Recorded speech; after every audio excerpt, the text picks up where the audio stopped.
J'ai un problème avec les sionismes américains qui créent les perturbations mondiales depuis toujours, depuis longtemps.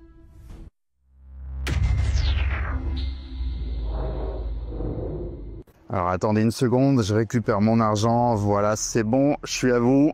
Salut à tous, j'espère que vous allez bien. Bon, à mon avis, vous n'avez pas pu rater cette info. Macron et Bayrou veulent emprunter votre argent, oui, emprunter. Et comme dirait notre ami Klaus... Si on n'a rien à cacher, il ne faut pas avoir peur. Eh ben voilà, on est rassurés, mais soyons sérieux.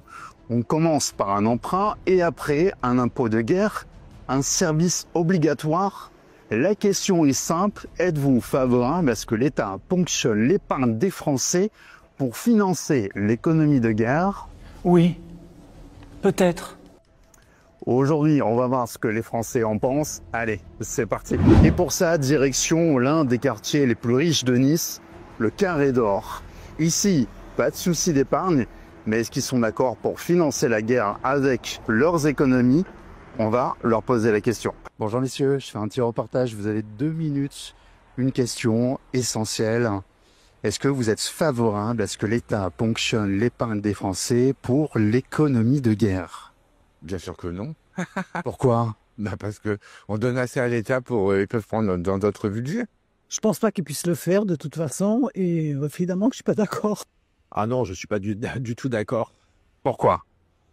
Parce qu'on épargne, c'est pas pour faire la guerre, c'est pas pour... à ce moment-là, à quoi ça sert d'épargner? Pourquoi? Parce qu'ils ont pas de nous ponctionner, hein. Ils nous ponctionnent déjà assez, je pense. Ça suffit comme ça. Non, Pourquoi? parce que l'épargne des Français, c'est une épargne acquise qu'ils ont méritée et l'État n'a qu'à régler dans ses dépenses, hein, qu'il n'augmente pas les impôts, ça me paraît normal, hein, compte tenu du taux de prélèvement actuel, mais par ailleurs, ils n'ont qu'à faire des économies dans les dépenses, notamment les dépenses sociales. Non, pas du tout. Pourquoi? Parce qu'on a déjà des millions, des milliards qui sont à droite, à gauche, et que là, on n'a pas besoin encore de donner à droite et à gauche. Voilà, c'est simple. Hein. Non, non, moi je suis contre la guerre, donc il est hors de question que je donne mon argent à l'État. Absolument pas. Pourquoi? Parce que c'est notre épargne. Ils n'ont qu'à prendre sur leur budget et sur leur, sur leurs acquis de frais, etc. Il n'y a qu'à faire un peu comme Trump, hein, avec les fonctionnaires, notamment dans l'éducation nationale. Hein.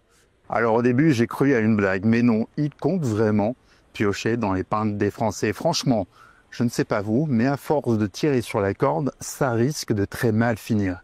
Et vous en pensez quoi? Réagissez dans les commentaires. Allez, on y retourne. Voilà, pour commencer, je suis anti-5e République. Comment ça? Je suis contre la 5e République et le pouvoir qu'il donne à un monsieur qui s'appelle le président de la République, qui ce n'est pas tellement un président, c'est plutôt quelqu'un qui tient un pouvoir contre la démocratie. Enfin, on nous dit déjà depuis des années, les caisses sont vides. Il n'y a pas d'argent. Et l'épargne des Français est tellement importante qu'il se dit là, jackpot, on va prendre. Oui, j'entends bien. Mais ils peuvent faire des économies. Ils peuvent d'abord commencer par faire des économies dans les ministères, chez les députés, tout ça. Et après, peut-être prendre chez les Français. Ça fait quand même des années que l'État n'arrive pas à faire des économies. La dette, elle a explosé, les dépenses n'arrêtent pas. Est-ce qu'un Trump à la française, c'est possible? Je ne sais pas si c'est possible, mais en tout cas, c'est nécessaire. Hein, parce que nos gouvernements successifs ont montré leur incapacité à prendre des mesures qui, bien sûr, seraient impopulaires, mais qui sont dans l'intérêt général et surtout dans l'intérêt des générations à venir.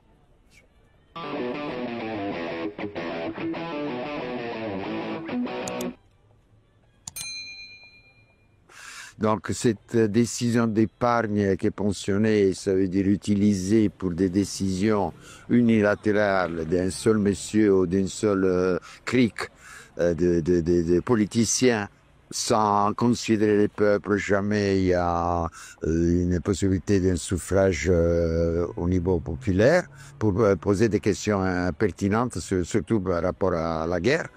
Donc je suis absolument contre tous ces types de situations économiques qui sont prélevées d'une façon injuste. Là, on voit qu'économiquement, tout est à plat. Les gens sont dans l'attentisme de ce qui se passe au gouvernement. On a l'impression que ça va durer jusqu'au présidentiel. Et c'est une catastrophe. Il n'y a rien qui bouge. Moi, je suis commerçante et ça fait presque plus d'1 an maintenant que tout stagne. Donc, c'est pas logique. Si demain, imaginons ce scénario, l'État n'écoute pas les Français et prend l'épargne pour cette économie de guerre, comment ça va se passer? D'abord, je ne crois pas qu'il le fera, parce que les épargnants, ceux qui ont de l'épargne, en majorité, sont des gens qui vont voter. Il ne se mettra pas à dos les épargnants qui constituent une grande majorité des électeurs. Bon, ceci dit, s'il le faisait, eh bien, je censurerais à la première occasion un gouvernement qui se livrerait à de telles dépenses. Je pense que ça va mal se passer parce que les gens ne peuvent pas se retrouver sans épargne, etc. Qu'est-ce qu'on va devenir? On va être soumis à l'État. Parce que c'est un petit peu ça. On va être tributaire de l'État. Et du coup, moi je vois pas ça d'un bon augure. Alors le gouvernement parle d'un emprunt, mais tu sais combien la France a déjà envoyé à l'Ukraine? Plus de 5 milliards d'euros. Et ce n'est pas fini.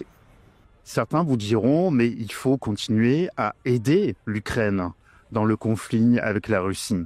Oui, bon, d'abord, il faut savoir les responsabilités. L'OTAN est responsable absolument de toute cette situation. L'OTAN est responsable de toutes les guerres depuis 40 ans dans le monde. L'OTAN est responsable de la pression qu'il a mise sur la Russie à cause de l'invasion de l'OTAN pour tous les pays d'Europe de l'Ouest. Et cette OTAN, c'est vraiment les diables sur Terre. C'est la pire chose qui a existé. C'est dommage que les Américains se sont plantés avec les Européens pour créer l'animal, un monstre si dégueulasse qu'est l'OTAN. Voilà. Qu'est-ce que vous en pensez de la stratégie d'Emmanuel Macron dans ce conflit Russie-Ukraine? Alors, je ne regarde plus l'actualité parce que c'est que je suis plus à l'écoute de tout ce qui se passe dans le Moyen-Orient, entre autres la Syrie. Et dans quelques temps, je peux vous dire que la personne qui a pris le gouvernement de la Syrie va faire parler d'elle. Voilà. Pourquoi? J'ai plus peur des islamistes que de la Russie. Faut arrêter de donner à l'Ukraine. Oui et non. Ah non, vous pouvez pas me faire du en même temps. C'est soit oui ou soit non. Bon, ben non. Oui, mais Macron vous dit, nous sommes en guerre. La menace russe, donc il faut de l'argent pour la défense. Et quelle défense? Pour l'instant, les Russes, ils nous foutent la paix.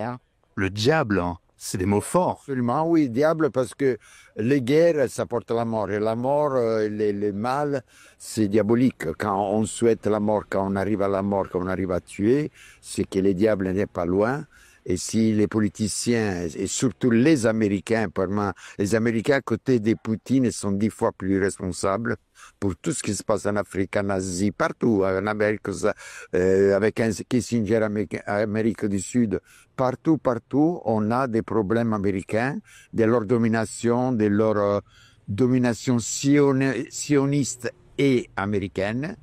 J'ai rien contre les juifs, j'ai plein d'amis juifs, il n'y a aucun problème avec le judaïsme. J'ai un problème avec le sionisme américain qui crée les perturbations mondiales depuis longtemps. Et vous appelez à la mise en place d'un euro numérique. Absolument, absolument. Nos élites déroulent leurs plans contre nous. Mais nous aussi on a des plans contre eux. Déjà au travers de nos émissions avec une revue de presse économique pour faire le point avec vous, puis dans notre revue mensuelle avec des analyses financières et des solutions de décentralisation, et surtout dans notre stratégie anti-CBDC. Plus de 3 heures de contenu exclusif et gratuit pour apprendre concrètement à préserver votre épargne. Au programme, protection anti-crise, anti-banque, anti-État et bien d'autres solutions. Le temps joue contre nous, mais on peut se défendre.